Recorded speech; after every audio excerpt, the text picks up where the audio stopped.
You know, my grandfather was an old Mainer, and he used to always say, when the crickets sing louder at dusk, autumn ain't far behind.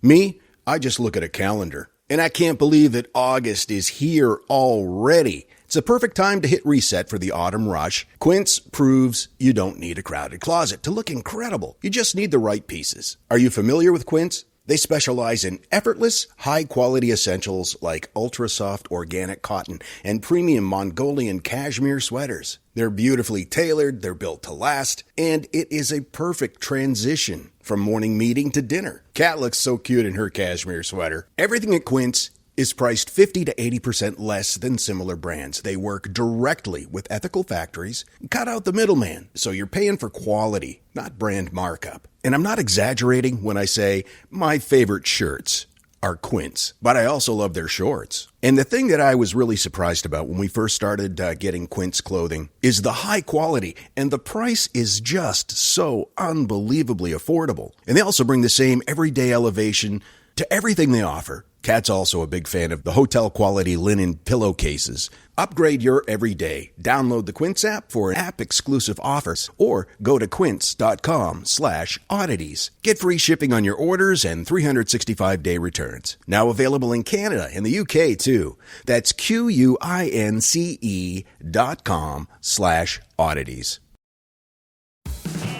Late night bites with friends? Already hard to beat. That first too hot bite of fries you couldn't wait for, followed by ice-cold Pepsi. Now that hits different. Suddenly, the energy kicks back in, the night goes longer, and the laughs don't stop. Because Pepsi brings out more flavor, more fun, and more of the moment. Food deserves Pepsi. Grab a Pepsi Zero Sugar today. The Box of Oddities. Wait to get on the road. Oh, hi. Sorry, you caught me mid-song. I'm surprised you weren't mid-dad joke. It seems like the further we get into this road trip, the more hardcore your dad jokes are getting. I have no idea what you're talking about. Give me an example. We pulled up to a construction area and you said, doesn't look like our room's ready. That's not a dad joke. That's a brilliant piece of observational humor. I don't know about brilliant. Well, we're in Pennsylvania. It's pouring. And we're in the car and we're driving, as you can probably tell. As soon as we got on the road...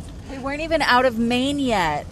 Got a call from your mom, and of course, you know that we went up there to visit her because of her illness and such.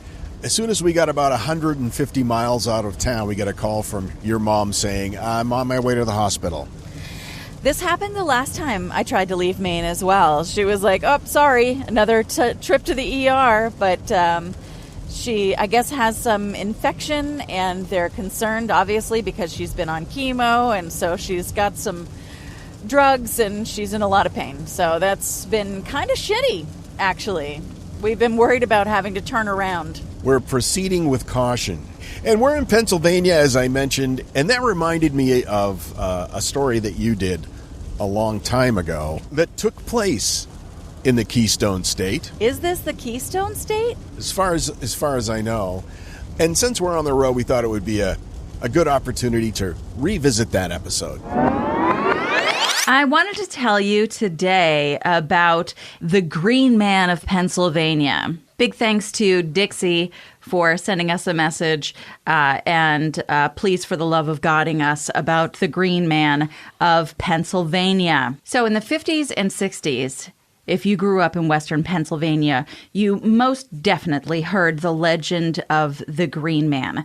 It states that there is a man who lumbers about the interstate or the highway in Pennsylvania and glows green. There's speculation that he might glow green as a result of being struck by lightning or being shocked in some sort of industrial accident, or that he was involved in some sort of radioactive incident at the Duquesne power plant.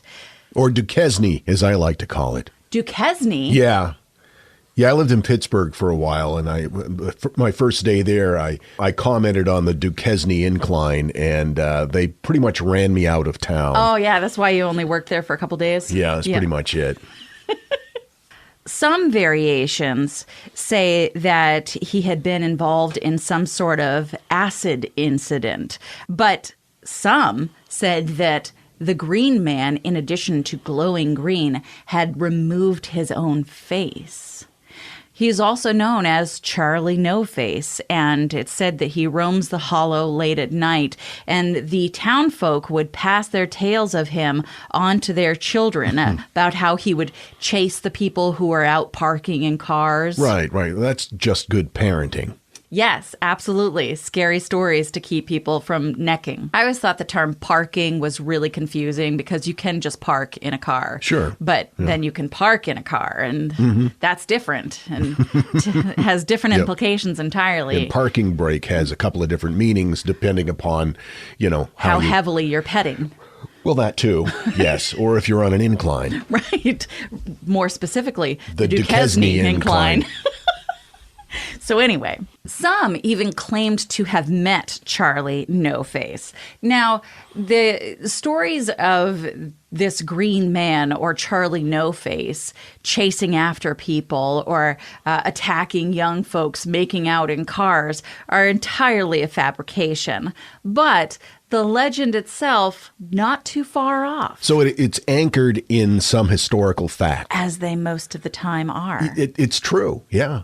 It is true. That's what I just said. Well, I know. like the story about the couples that would go, quote, parking, and they'd heard a story about a guy with a hook for a hand who murdered people with axes, and I never really figured out how somebody with a hook for a hand could effectively use an axe to murder a person. It's hard to wield with a hook. Wielding with a hook is a challenge, I would imagine. Hooking, again, another very easily confused term. I bet you can make some really good money hooking with a hook. What are you, kink shaming? I mean, come on. It's a whole thing. I was saying it's a positive. Okay, yeah, good. We got a little sidetracked, but yes, the Green Man, or No Face Charlie, his name was actually Ray. Ray. So in early August 1919, Ray Robinson was walking with his sister and a few friends in Newcastle. Ray was 8 at the time, and they noticed a bird's nest perched atop a tree next to an abandoned trolley trestle. So he climbed that pole reaching for the bird's nest outside of Beaver Falls. The bridge had carried a trolley, and the electrical lines were still attached. Those lines had actually killed another boy less than a year earlier. Ray was shocked with 11,000 volts of electricity and sent flying to the ground. The high-voltage shock burned his face and arms and left just holes where his eyes and nose had been. My God. He survived, but there was a pretty grim prognosis. So doctors were shocked when he did pretty well. According to the allthat'sinteresting.com, despite his horrific injury, reports at the time noted that he was in good spirits and that he could still hear and talk. Now, of course, there is likely to be some isolation. Well, yeah, kids are cruel. Yep. I mean, they can be cruel if you have a slight case of acne. Oh, yeah, for sure. But when your face has been fried off, yeah. I can only imagine, especially turn of the century. Well, the kids were mean then. Yeah? Well, they were underfed, for one thing. So they were always hangry. Sure. And then, you get somebody who's electrocuted their face off. They're going to go after him. Right. Well, he was isolated and ostracized, but it was even by his own family. They would eat separately from him. Oh, no. And he tried to make the best of it. He was a big baseball fan, so he'd listen to all the games he could pick up on the radio. He learned how to read Braille, and he learned how to make wallets and doormats out of old tires. When he became older, his family fashioned a little apartment for him out of their garage, and he would make these doormats and other things to sell to make a little bit of money.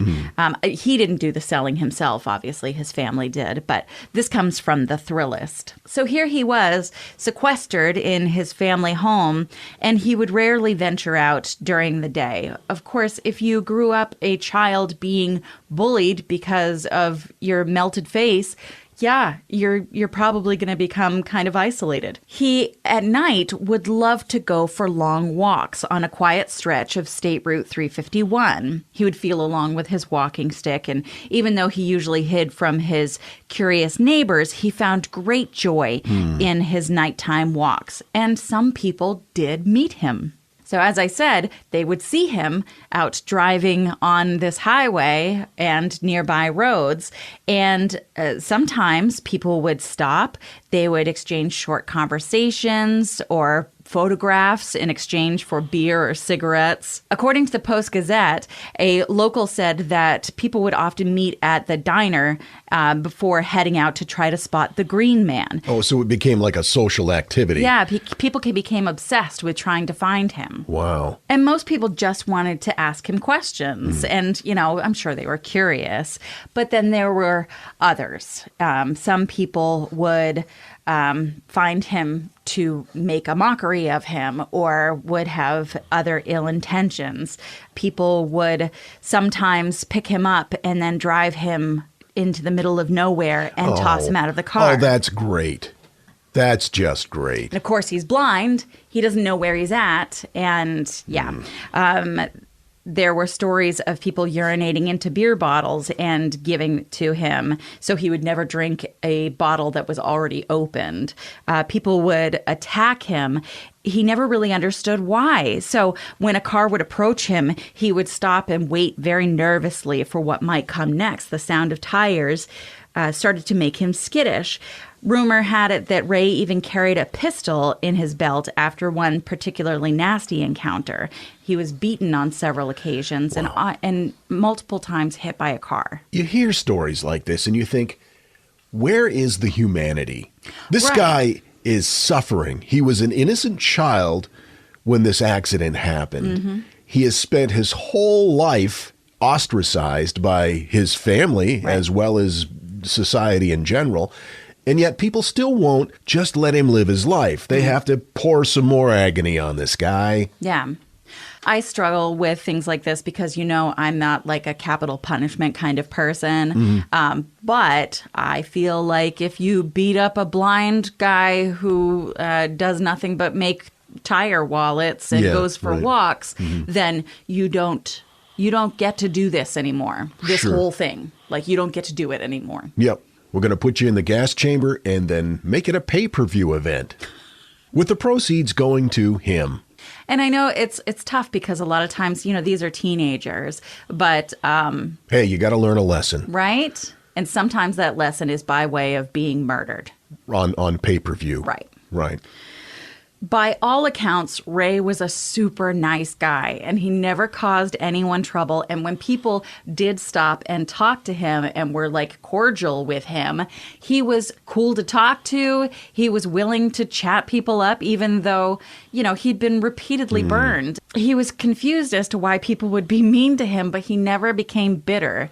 He was never angry about it. He was just like, why would people do this? And I have the same question, Ray. So as he got older, he gave up on his walks and he moved into a nursing home in Brighton Township where he was cared for by his family. But of course, locals still reported that they saw him walking. And oh, it's a good story. Yeah, of course. Got to keep our youngsters from necking. Ray Robinson passed away on June 11th, 1985, but locals still go on late-night adventures in search of this local legend that really was just a cool guy that liked to go for walks. In a way, you think it's really tragic that this guy suffered so greatly and he was mocked and he is remembered as somebody, a story that parents use to scare their kids from going out in dark places by themselves. Right. On the other hand, here's a guy who made tire wallets, who had every disadvantage you could possibly imagine, and yet people still talk about him. They remember him. He left a mark on society, and he's thought of as a kind man. Yeah. And that's pretty cool. Sure is. In the town that I grew up in Bucksport, there was a guy that was always downtown, and his name was Jimmy. There was a nickname for him, but I don't remember what it was. Was he the guy that always went to the library and had a basket on his bike full of books? Yes. You told me a little bit about this guy. He was always at the library, in and around the library. And sometimes he'd set up shop on the rock wall near the library, and you could always find him around there. And it was the same thing with him. Like, he wasn't ostracized from the community, but he was never particularly treated well. And I remember kids being kind of freaked out by him. I mean, he was an old guy, and he was always downtown, and it's just, riding the bike, yeah. Things are said, and well, of course. I think anyone who chooses to live a lifestyle that's different than, the 2.5 kids and the picket fence and all that business, for some reason we think that it's, our job to be like, anyway, it turns out he was a friggin' genius, and he was so well read, and he could speak about anything, and just had so much humanity and empathy and intelligence, and he just didn't see the need for this normal thing that everybody else was working toward. I think every small town has its local eccentrics, and my hometown was no exception. There was a guy, and it wasn't like people were scared of him, but he was very eccentric. He was known as the Pie Man. The Pie Man? Yeah. And he would walk from one end of the town eating those little Table talk pies? Table talk pies and muttering to himself. And as a youngster, I was infatuated. I was very intrigued with Pie Man? What the heck was this guy all about? Right. And somebody said, kind of like what you're saying, somebody said, he's a genius. And I thought, I need to talk to this guy. So one Saturday morning, I was like 10. I went downtown, and there's Pie Man munching on a pie and muttering to himself. And so I went up to him and I said, hi. And he stopped, and he had a mouthful of pie, and he looked at me and he said, really one of the most profound things I think anybody's ever said to me. He said with a mouthful of pie, you got to keep moving or you're going to get the black water. And then he just kept going. Yeah. And I've carried that with me. Yeah. My entire life. That's great. And really, it's true. You do have to keep moving or you'll get the black water. That's right. Yeah. Maybe it was the pie, really. A steady diet of pie will give you the black water. Right? My dad loved those table talk pies, but he didn't do a lot of moving. So. Starting or growing your own business can be intimidating and lonely at times. Your to-do list may feel endless with new tasks, and lists can easily begin to overrun your life. So finding the right tool that not only helps you out, but simplifies everything as a built-in business partner can be a game changer. For millions of businesses, that tool is Shopify. Shopify is the commerce platform behind millions of businesses around the world and 10% of all e-commerce in the US. From household names like Gymshark, Rare Beauty, and Heinz, to brands just getting started.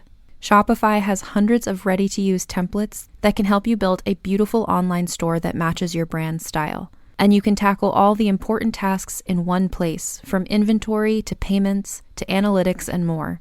No need to save multiple websites or try to figure out what platform is hosting the tool that you need. And if people haven't heard about your brand, you can get the word out like you have a marketing team behind you, with easy-to-run email and social media campaigns to reach customers wherever they're scrolling or strolling. Start your business today with the industry's best business partner, Shopify, and start hearing. Sign up for your $1 per month trial today at shopify.com/realm. Go to shopify.com/realm. That's shopify.com/realm. The perfect lunch combo. That first bite of your favorite sub, followed by ice-cold Pepsi. Add a couple of friends, and now that's next level. Suddenly, the laughs get louder, the stories keep flowing, and the food tastes better. Because Pepsi brings out more flavor, more fun, and more of the moment. Food deserves Pepsi. Grab a Pepsi Zero Sugar today. And now, that thing in the middle. Today's thing in the middle, some strange things flushed down toilets. Number 5, Lego bricks. Not just a handful, though. In 2016, a survey estimated that British children have flushed over 2.5 million square Lego bricks down the toilets. Legos are expensive. Number 4, a 14-inch goldfish. Now, we all know that fish kind of grow to the size of the enclosure they're in, so when you flush them down the toilet, if they can survive... He wasn't 14 inches when they flushed him, because No. that would be a real clogging danger. Right, no. Oh, well, I flushed a few things down there in 14 inches. All right, now. Number 3, live World War II bombs that are ready to explode. Not just one, but we found several, apparently, in the sewers. Number 2, cold, hard cash.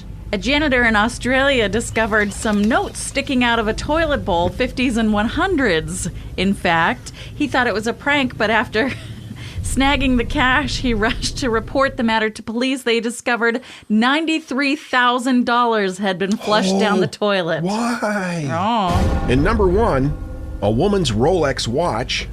A woman from Chino Hills, California, she was really upset because her $8,500 Rolex watch fell into the toilet just as she was flushing it. So she immediately called not one, but a team of plumbers to help her find it. She could not find her watch.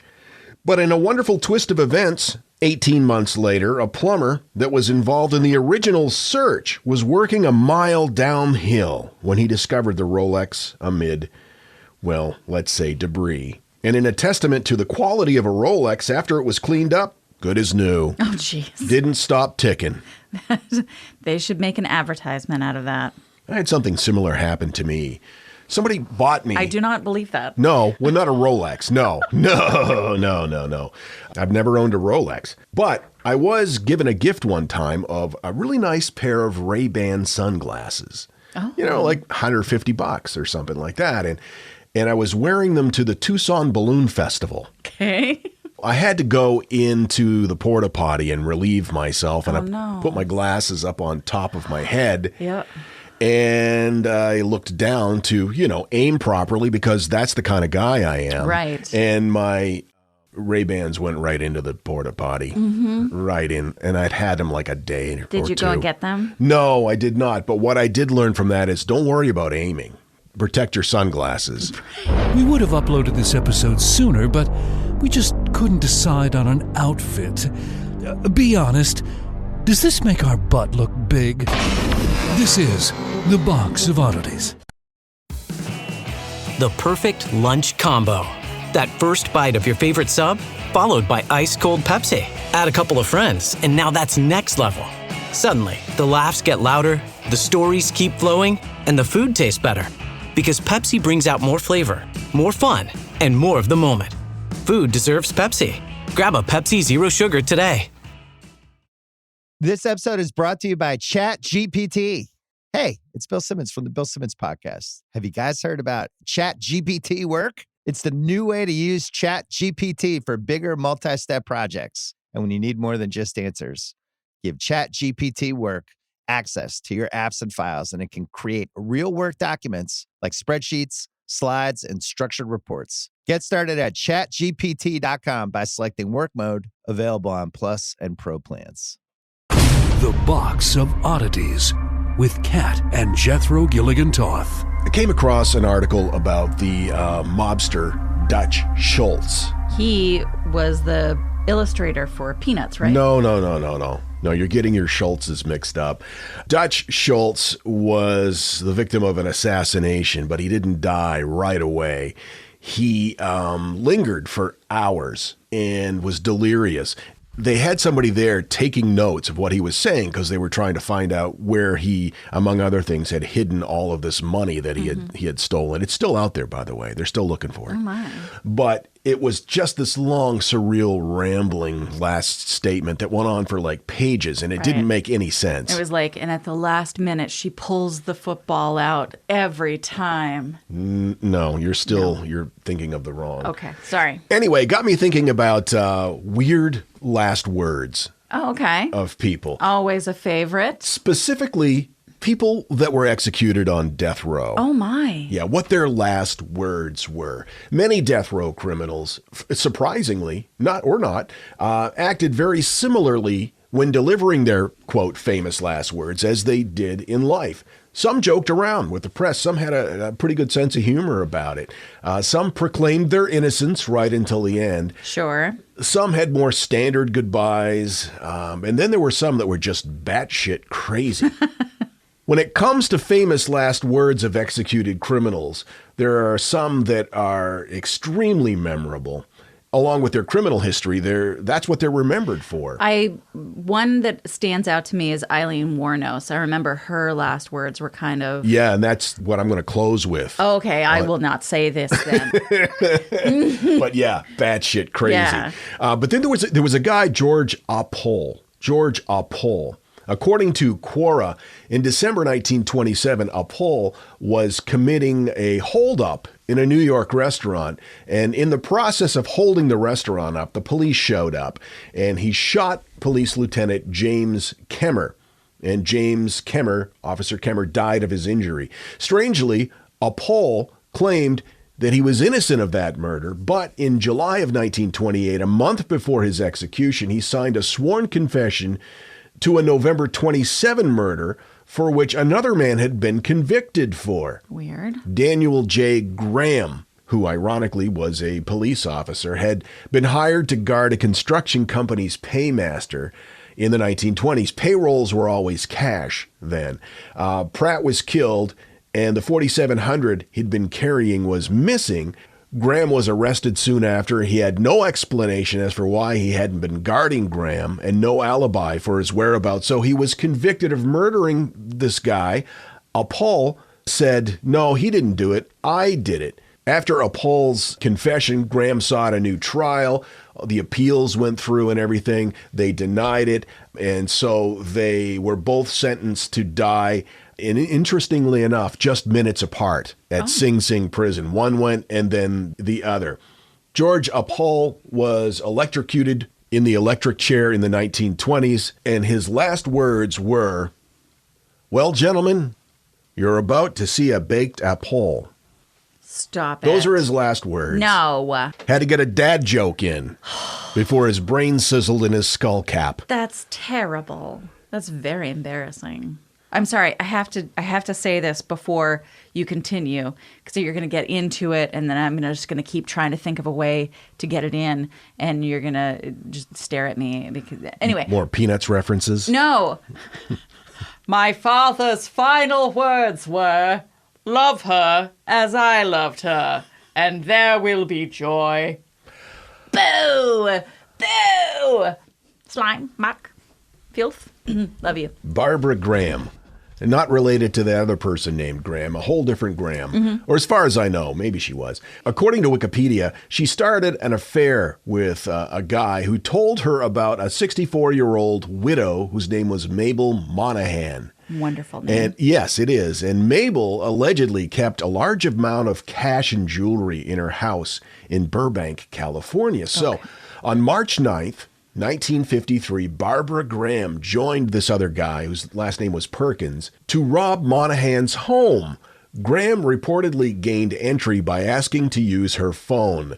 Once Monahan opened the door for Graham, they all burst in. They demanded the money and jewels, but she refused to give them anything. At this point, according to his statement and testimony, Graham began viciously pistol whipping Monahan. She cracked her skull and then suffocated her to death with a pillow. The robbery attempt turned out to be a futile effort. The gang found nothing of value in the house, and they left empty-handed. They later learned that they had missed about $15,000 in jewels and valuables, which is equivalent to about $143,000 today, stashed in a purse in the closet near where she had been murdered. The press nicknamed her Bloody Babs. On June 3rd, 1955, she was scheduled to be executed at 10 a.m., but that was stayed by California Governor Goodwin J. Knight until 10:45 a.m. And then 10:43, he stayed it again until 11:30 a.m. Graham protested, "Why do they torture me? I was ready to go at 10 o'clock. At 11:28, she was led from her cell, strapped down in the gas chamber. And before she took her last breath, her last words were, "Good people are always so sure they're right." She's buried in San Rafael, California. Wow. Yeah, good people are always so sure they're right. It's because they're good people. Yeah. Thomas J. Grasso, 32-year-old guy, double murderer, executed by lethal injection at Oklahoma State Penitentiary in McAlester, Oklahoma, on March 20th, 1995. He had strangled Hilda Johnson, an 87-year-old woman, using her Christmas tree lights. Oh, that's terrible. On Christmas Eve in 1990. So much of this is upsetting, but I have to say, you've said so many great names. A lot of great names in here. Mabel. Yeah. Mabel's one of my all-time favorite names. I friggin' love the name Mabel. Hilda. That's a great name. That night guy, great name. So once he strangled her, he went through her house and all he found was $8 in her purse, $4 in loose change, and her television set, which he stole and sold for $125. 6 months later, after moving to New York with his wife, he murdered another old woman, 81-year-old Leslie Holtz from Staten Island. He stole her Social Security check. The day before his execution, Grasso released several statements, 4 to the press, some in the form of poetry. Oh. Here's one. Ready, willing, and waiting am I. Asked for death, but could not die. Each sunrise is one day less. I'll endure this horrible mess. Sounds like a really dark Dr. Seuss book. When the last sun does sink, Mr. E will serve a goodbye drink. On the day our paths do cross, it won't take much to see it through. Just a little toxic brew. The warden will read my last creed, and the deadly brew will flow. See, that doesn't even rhyme. Oh, jeez. He tried to rhyme flow with through. There's something about, and I love art. You know I love art. I love all kinds of art. Big fan of paintings and sculpture and slam poetry from time to time. And I love interpretive dance. But there's something about serial killer or murderer or criminal art that grosses me out so much. And we saw some at Alcatraz East, and the whole time I was just like, ugh, gross. Oh, it's John Wayne Gacy it's stuff. Just That's so self-indulgent and blech. Well, this goes on for a couple more stanzas. Please stop. I'm going to skip over that part. Thank you. But that was not his last statement. Just before he was taken to be executed, he issued one final statement. Oh, good. It said, quote, I did not get my SpaghettiOs. I got spaghetti. I want the press to know this. And then chunk, zzz, and that was the end of him. Oh, that's Yeah. that's rough. It's too bad. Too bad, bucko. Here's another great name. You'll love this. Grover Cleveland Redding. Oh, my gosh. Redding claimed that he was the Prince of Abyssinia, and he was trying to move people to his country. He was kind of an anarchist, I guess. He was anti-government. And during a riot that was started by Redding, a couple of his followers ended up being shot to death, so he was sentenced to death for that. He was executed June 24th, 1921.